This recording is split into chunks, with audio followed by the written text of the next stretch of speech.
5절 끝부분에 백성의 마음이 녹아 물같이 되었다. 이 백성은 다름 아닌 이스라엘 백성을 말합니다. 하나님의 사람을 이야기하죠. 하나님의 사람, 하나님의 군사, 하나님의 백성의 마음이 녹았다 그래요. 녹았다는 것은 겁에 질려 녹았다는 거예요. 하나님의 사람이 겁에 질려 마음이 녹았는데 물처럼 되었다라고 하는 것입니다. 이 말씀은 바로 어제 우리가 살펴본 여리고성의 대역사와는 어찌 좀 어울리지 않는 본문이에요.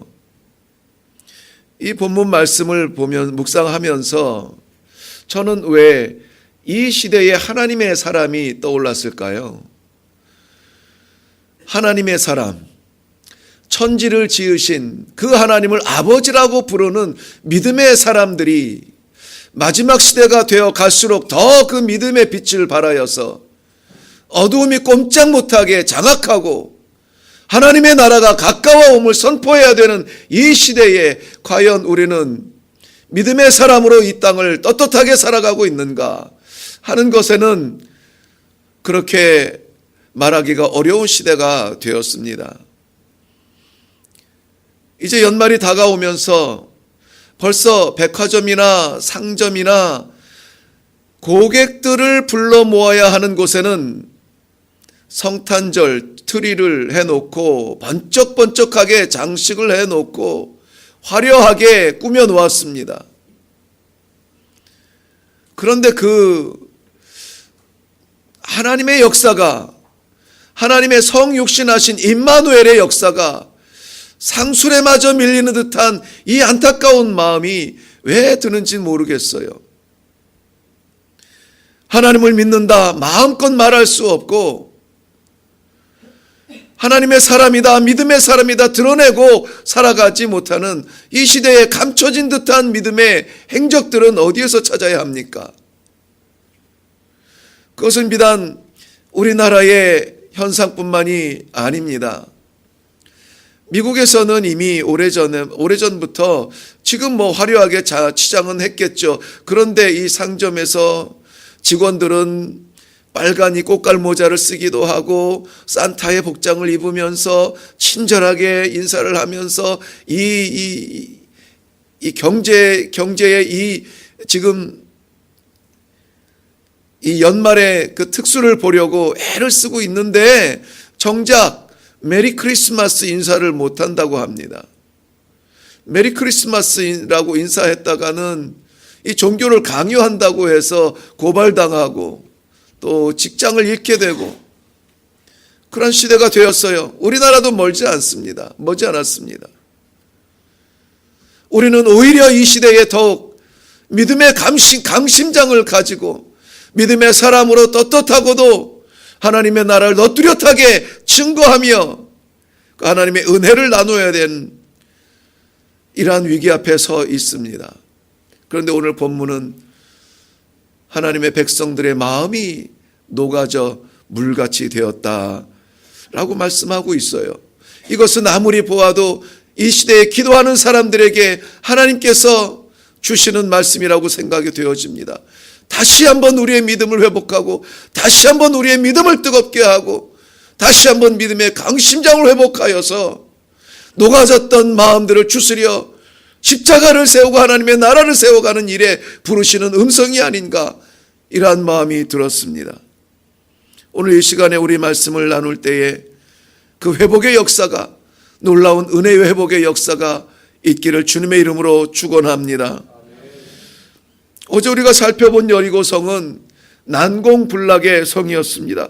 도저히 넘을 수 없는 그러한 성을 이스라엘 백성들이 하나님의 은혜로 정복하였던 역사를 우리는 살펴보았습니다.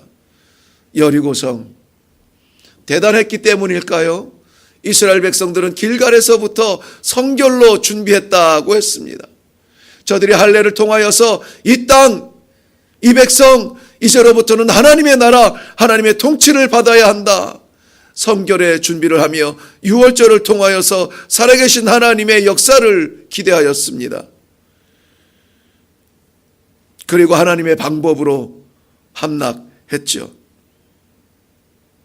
그런데 오늘 본문에서는 아이라 부르는 작은 성이에요. 아이러니하게도 이 우리나라에서도 아이 하면은 왠지 좀 작고 연약한 느낌인데 그런 의미에서 아이성이 아니라 그 이름이 아이예요. 아이. 그 작은 성을 바라본 정탐꾼이 보아도 별것 아닌 작은 성.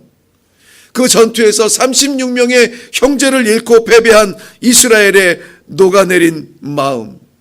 이 안타까운 역사를 우리는 보고 있습니다. 이 작은 전투에서의 부끄러운 패배는 엉뚱하게 한 사람의 범죄에서 시작이 됩니다. 한 사람. 눈에도 띄지 않을 것 같은 승리에 도취되어서 그 여리고성을 무너뜨리고 아직도 영국의 연기가 자욱한 그 현장에서 축제를 하는 그 이스라엘 백성들, 그 승리의 눈에는, 잔치에는 어쩌면 한 사람쯤은 보이지 않았겠죠. 그런데 놀랍게도 오늘의 패배는 그 보이지 않을 것 같은 한 사람의 작은 범죄에서 시작이 되었다는 것입니다. 오늘 1절 말씀에 보면 하반절에 아간이 온전히 바친 물건을 가졌음이라 여호와께서 이스라엘 자손들에게 진노하시니라. 아간 한 사람이 온전히 바친 물건을 가졌는데 여호와께서 이스라엘 자손들에게 진노하셨다라고 말합니다. 이것은 철저한 순종으로 승리했던 여리고 전투에서 그 뒤안길에 감추어졌던 불순종의 모습이었습니다. 6장 17절 말씀에 보면 여리고 전투에 앞서서 하나님께서 말씀하십니다. 승리 이후에 그 가운데 있는 모든 것은 여호와께 온전히 바치되 18절에도 다시 말합니다. 너희는 온전히 바치고 그 바친 것 중에 어떤 것이든지 손대지 말라. 21절 말씀에 다시 보여주고 있습니다. 그 성 안에 있는 모든 것을 온전히 바치되 온전히 바치되 온전히 바쳐라. 그런데 그 온전히 바친 물건 가운데 아간이 가져간 것입니다. 이것은 분명히 사람의 전투가 아니라 하나님의 전투의 승리라고 고백했던 이스라엘 백성들의 그 순종의 모습과는 다른 모습이었습니다. 그렇게 살겠습니다. 맞아요. 그것이 맞는 길입니다. 그럼요. 그렇게 가겠습니다. 그런데 슬며시 들어온 물질의 유혹에 아간이 넘어간 것입니다. 여기서는 물질 자체를 말하는 것은 아닙니다. 그 물질이 어떤 물질이었느냐가 중요한 것입니다. 온전히 하나님께 바쳤던, 온전히 하나님의 것으로 구별하였던 그것을 취했다는 것이죠. 연말이 다가오면서 왜 이런 본문들이 자꾸 떠오르는지 모르겠습니다. 우리는 연초를 시작하면서 하나님 아버지 앞에 작정했던 것들이 있습니다. 작정했던 예배 시간, 작정했던 내 헌신, 작정했던 하나님 앞에 드려질 것들,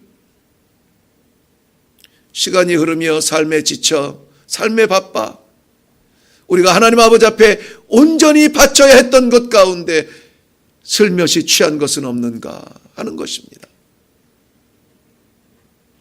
이 끔찍하고 부끄럽고 창피한 패배의 시작은 이 작은 것에서 시작이 됐다는 거예요. 하나님께서 건강을 허락하여 주신다면, 내가 걸을 수 있도록만 해주신다면 나의 시간을 이렇게 드리겠습니다. 나의 건강을 이렇게 드리겠습니다. 나의 삶을 이렇게 드리겠습니다. 작정했던 온전히 하나님 앞에 바쳤던 것 가운데 우리가 취한 것은 없는지 깊이 생각해 볼 문제입니다. 한 사람 아간의 범죄는 36명의 형제의 목숨과 이스라엘에게 부끄러운 패배의 씨앗이 되었습니다. 게다가 여리고성의 전투에 이 승리에 도취되어 있던 이스라엘 백성들은 교만해졌습니다. 승리의 노래를 부를 때 끝까지 잊지 말아야 될 것이 있습니다. 하나님의 은혜와 역사를 맛볼 때에 끝까지 잊지 말아야 될 것이 있습니다. 그것은 무엇입니까? 하나님께서 하셨습니다. 하나님께서 하셨습니다. 그런데 이스라엘 백성은 지금 전쟁은 하나님께 속한 것이라는 그 진리, 그 사실을 잊어버리고 자기의 능력으로 얻은 것 마냥 이 승리에 도취되기 시작했습니다. 아이성을 정탐한 사람들이 돌아와서 말합니다. 그들은 소수니까 그저 2-3천 명만 보내도 될 것 같습니다. 이들은 숫자를 보기 시작했습니다. 작아 보였습니다. 괜찮아 보였습니다. 그러니 이것은 쉽게 넘을 거라고 생각을 하였습니다. 하나님의 역사는 대단한 기적 안에 있고 우리의 숨쉬는 삶의 공간은 아니 계신 것 마냥 살아가고 있는 모습은 아닌가. 그들은 승리에 도취되어 작은 아이성을 바라볼 때 그저 이 작은 소수는 2-3천 명이면 될 거라고 말했습니다. 교만은 패방의 선봉이라는 부끄러운 교훈을 남기게 됐죠. 우리 하나님은 끔찍하고 절체절명의 순간에만 부르는 이름이 아닙니다. 날마다 숨쉬는 우리의 모든 삶의 현장에서 불러야 되는 이름이고 그 삶의 현장에서 함께 가야 되는 우리의 호흡과도 같은 분, 우리 하나님 여호와이십니다. 이러한 믿음이 우리에게 확고히 오늘 고백되어지기를 바랍니다. 설교가 선포되어지는 강대상만 거룩한 곳이 아니에요. 우리 삶의 현장, 저는 그래서 주부들이 음식을 준비하는 그 부엌은 우리 주부들의 강대상이라고 말을 합니다.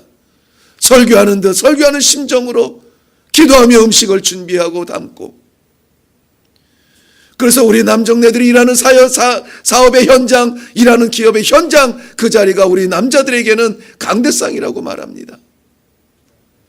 우리 아이들에게도 학교의 책상을 강대상이라고 우리가 가르친다면 우리 아이들의 삶은 좀 더 커지지 않을까요? 여리고의 전투가 하나님께 있었다면 아이성의 전투도 하나님께 있어야 되는 것이 맞습니다. 어디에 있든지 하나님 앞에 있어야 우리의 겸손을 유지할 수가 있어요. 고린도전서 10장 12절 말씀은 이렇게 권고합니다. 그런즉 선줄로 생각하는 자는 넘어질까 조심하라. 시험은 위대한 일을 나타낸 뒤에 찾아옵니다. 40일의 금식 마치고 나서 시험이 찾아왔습니다. 100세의 아들을 얻고 나서 시험이 찾아옵니다.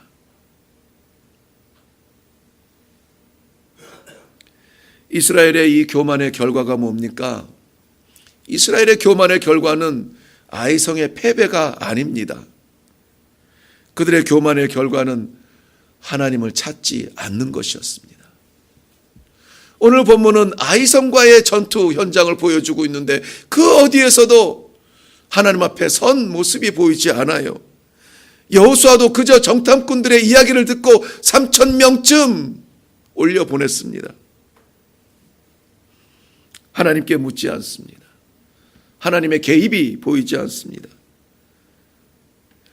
교만한 사람은 하나님께 묻지 않습니다. 우리는 알아야 합니다. 내가 선 것이 아니라 하나님이 세워주신 것이라는 것을. 우리는 확실히 믿어야 합니다. 내가 사는 것이 아니라 하나님께서 살려주시는 것이라는 것을. 내가 나아가는 길이 아니라 하나님과 동행하는 길이라는 것을 우리는 분명히 믿어야 될 줄로 믿습니다. 하나님께서 우리에게 주시는 위로의 말씀이 있습니다. 히브리서 4장 16절 말씀은 그러므로 우리가 긍휼하심을 따라 돕는 은혜를 얻기 위하여 은혜의 보좌 앞에 담대히 나아갈 것이니라. 돕는 은혜를 얻기 위하여 은혜의 보좌 앞에 담대히 나아갈 것이니라. 우리의 나아가는 길은 은혜의 보좌 앞입니다. 여리고성이 되었든 아이성이 되었든 끔찍한 일이든 우리의 숨쉬는 현장이든 은혜의 보좌가 되어야 할 것입니다. 그리하여서 하나님께서 하셨습니다. 하나님께서 이루셨습니다. 하나님 감사합니다. 하나님 영광받아 주시옵소서. 우리의 삶에 모든 찬양을 받으시기에 합당하신 그 하나님이 오늘도 우리 삶의 모든 현장에서 우리와 동행하여 주시는 복된 하루가 되시기를 주님의 이름으로 축원합니다. 저는 그런 면에서 이 기도의 자리는 너무나 복되고 귀한 자리라고 생각이 됩니다. 믿어집니다. 기도는 우리 영혼의 호흡이라고 했습니다. 하나님께 묻고 이 하루를 시작한다는 것은 세상에 그 누구도 갖지 못하는 축복인 것입니다. 기도 시간, 기도를 통하여서 우리의 믿음의 강심장을 다시 한번 회복하고 마지막 시대에 하나님께서 찾는 그 믿음의 사람이 되어서 부끄럽지 않게 숨어 다니지 않아도 되는, 하나님께서 자랑하실 만한, 이 아이가 내가 사랑하는 아이다 라고 하나님께서 사탄 마귀에게 마저 자랑할 수 있는 믿음의 강심장들이 다 되시기를 주님의 이름으로 축원합니다. 기도하겠습니다.